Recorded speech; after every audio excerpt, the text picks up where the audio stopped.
Hi friends, welcome back to our channel tech పాఠశాల. మీరు కనుక ఫస్ట్ టైం మన ఛానల్ యొక్క వీడియో చూసినట్లయితే ఈ వీడియో కింద రెడ్ కలర్లో సబ్స్క్రైబ్ అయిన బటన్ కనిపిస్తుంది కదా, సబ్స్క్రైబ్ బటన్ క్లిక్ చేయండి. అలాగే పక్కన బెల్ మీద ట్యాప్ చేసి ఆల్ మీద నొక్కండి. దీని ద్వారా ఎప్పటికప్పుడు మన ఛానల్ యొక్క లేటెస్ట్ అప్డేట్స్ అనేది మీరు మీ మొబైల్లో పొందగలరు. సో ఇక ఏమాత్రం ఆలోచన చేయకుండా టాపిక్లోకి అయితే వెళ్ళిపోదాం. సో ఫ్రెండ్స్, ఇవాళ ఈ వీడియోలో వచ్చేసి మీకు తెలంగాణలో కొత్త రేషన్ కార్డు కోసం ఎలా దరఖాస్తు చేసుకోవాలో చెప్పబోతున్నాను. ఈ కొత్త రేషన్ కార్డు అనేది ఇప్పుడు కాంగ్రెస్ ప్రభుత్వం కింద స్వీకరిస్తుంది. అండ్ ఆల్సో ప్రజాపాలన కింద 6 గ్యారెంటీల్లో ఖచ్చితంగా రేషన్ కార్డు కావాలని కొందరు అంటున్నారు. బట్ అదే ఇప్పుడున్న అప్డేట్ ఇన్ఫర్మేషన్ ప్రకారం మనకు ఆధార్ కార్డు ఉన్న సరిపోతుంది. మీ దగ్గర రేషన్ కార్డు లేకున్నా మీరు ఆ ప్రజాపాలన కింద ఆ ఫారంలో 6 స్కీమ్స్ ఉన్నాయి కదా, వాడికైతే అప్లై చేసుకోవచ్చు. ఎలాంటి ప్రాబ్లం అయితే లేదు. సో అది మాత్రం గుర్తుపెట్టుకోండి. ఆల్రెడీ నేను దీని గురించి ఒక వీడియో చేశాను. ఆ వీడియో యొక్క లింక్ ఐ కార్డ్లో ఇస్తాను, చూడొచ్చు. ఇక్కడ గమనించడం కూడా ఇదే ఫ్రెండ్స్, మన ఛానల్లో ఉంటుంది. అది ఎలా ఫిలప్ చేయాలో అన్ని డీటెయిల్స్ అందులో ఉంటాయి. సో ఇప్పుడు మీరు రేషన్ కార్డుకి అప్లై చేసుకోవడానికి 2 ప్రాసెస్లు అయితే ఉన్నాయి.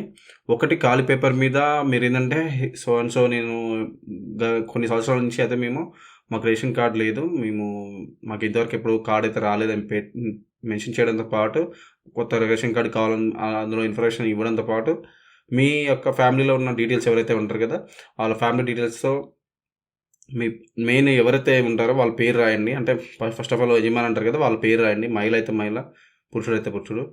సో పేరు రాసిన తర్వాత మీరు ఏం చేయాలంటే దాని తర్వాత మీ ఫ్యామిలీ మెంబర్ డీటెయిల్స్.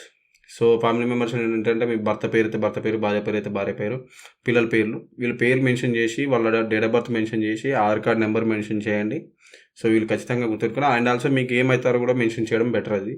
సో ఈ మెన్షన్ చేసిన తర్వాత మీరు సంతకం పెట్టి మీ విలేజ్లో యాక్చువల్లీ ఏంటంటే ప్రజాపాలన కింద మీకు మీటింగ్ జరుగుతున్నాయి, అప్పుడైతే తీసుకుంటారు. ఒకవేళ తీసుకపోతే మీ విలేజ్లో గ్రామ పంచాయతీలు ఉంటాయి, గ్రామ పంచాయతీలు అయితే అడగండి. అక్కడ కాకపోతే ఒకవేళ మోస్ట్లీ అయితే ఆ గ్రామ పంచాయతీలో తీసుకుంటున్నారు. మా విలేజ్లో అయితే గ్రామ పంచాయతీలో తీసుకున్నారు. సో నాకు తెలిసిన ఇన్ఫర్మేషన్ ప్రకారం. సో అందుకోసం అక్కడ తీసుకపోతే మీరు ఏమన్నా మీకు మండల ఆఫీస్కి కావాలంటే ఇంకా పాసిబుల్ కాకపోతే కలెక్టర్ ఆఫీస్ కూడా ఇవ్వచ్చు. కాకపోతే మోస్ట్లీ గ్రామంలోనే ఇది వర్క్ అయితే అవుతుంది. ఎందుకంటే మనకు జనవరి 6వ తారీఖు వరకు డేట్ ఉంది కాబట్టి ప్రాబ్లం అయితే లేదు. సో అది మాత్రం గుర్తుపెట్టుకోండి. సో ఇప్పుడు ఇంకో ప్రాసెస్ వచ్చేసి application form. Already old application form ఒకటి ఉంది. సో దాంట్లో ఫిల్ చేసినా ఏం కాదు. ఇంకొకటి గుర్తుపెట్టుకోండి, సరిగ్గా ఉంటారు సోషల్ మీడియాలో వేరే అప్లికేషన్ ఫామ్ అయితే సర్క్యులేట్ అవుతుంది. సో చూడండి, ఈ అప్లికేషన్ ఫామ్ అయితే సర్క్యులేట్ అవుతుంది, బట్ ఇదైతే కాదు. సో అది మాత్రం గుర్తుపెట్టుకోండి, ఈ అప్లికేషన్ ఫామ్ అయితే వర్క్ అయితే కాదు. సో ఈ అప్లికేషన్ ఫామ్ లేదా తెల్ల పేపర్ మీద మీ డీటెయిల్స్ ఇచ్చిన తీసుకుంటారని నాకైతే ఇప్పుడు latest updates information friends. So ఈ రెండిట్లో అయితే మీరు ఏది కంఫర్టబుల్ అయితే అది అప్లై చేసుకోండి. సో దీంట్లో చెప్తున్నాను. సో ఇక్కడ హౌస్ హోల్డ్ డీటెయిల్స్ ఉన్నాయి డబ్బది.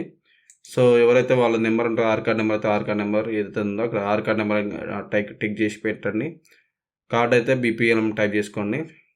Name of the head of the family అంటే మహిళ అయితే మహిళ పేరు రాయండి, పురుషుడు అయితే పురుషుడు పేరు, అంటే భర్త భార్య పేరు, ఈ 2 పేర్లు ఉంటాయి కాబట్టి వాళ్ళిద్దరిలో ఎవరితో పేరు రాయండి. రాసిన తర్వాత మదర్స్ నేమ్ రాసి ఇక్కడ తెలుగులో రాయండి. సేమ్ ఫాదర్ నేమ్ రాసి తెలుగులో రాయండి. స్పౌజ్ భర్త నేమ్ ఉంటే భార్య నేమ్ ఇక్కడ రాసుకోండి.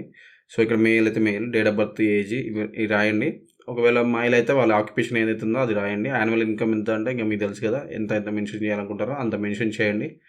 Gas connection details, gas connection ఉంటే ఇక్కడ మెన్షన్ చేయండి, ఉంటేనే బెటర్ అది. And gas company name, gas agency name, consumer number, ఈ డీటెయిల్స్తో పాటు రెసిడెన్షియల్ అడ్రస్, అంటే మీరు ఏమైనా వేరే దగ్గర ఉంటే రెసిడెన్షియల్ అడ్రస్ ఇవ్వండి. సో అండ్ సేమ్ అడ్రస్ అయితే సేమ్ అడ్రస్ ఫిల్అప్ చేయండి. Permanent address and residential address same ఉంటే సేమ్ ఫిల్అప్ చేయండి, ప్రాబ్లం ఏం లేదు. ఆ తర్వాత యాడ్ మెంబర్ డీటెయిల్స్ అంటే క్లిక్ చేసి మీ ఫ్యామిలీ మెంబర్ డీటెయిల్స్ అయితే ఇక్కడ మెన్షన్ చేయండి. ఇక్కడ మెంబర్ నేమ్ రాసి, జెండర్ రాసి, డేట్ ఆఫ్ బర్త్ రాసి, mother name, father name, spouse name, భర్త అయితే భర్త, భార్య అయితే భార్య పేరు రాసి, ఏజ్, ఆధార్ కార్డ్ నెంబర్ రాసిన తర్వాత ఇక రిలేషన్షిప్ మీకు ఏమవుతారని రాయాలి. ఇది రాసిన తర్వాత ఓల్డ్గా రేషన్ కార్డు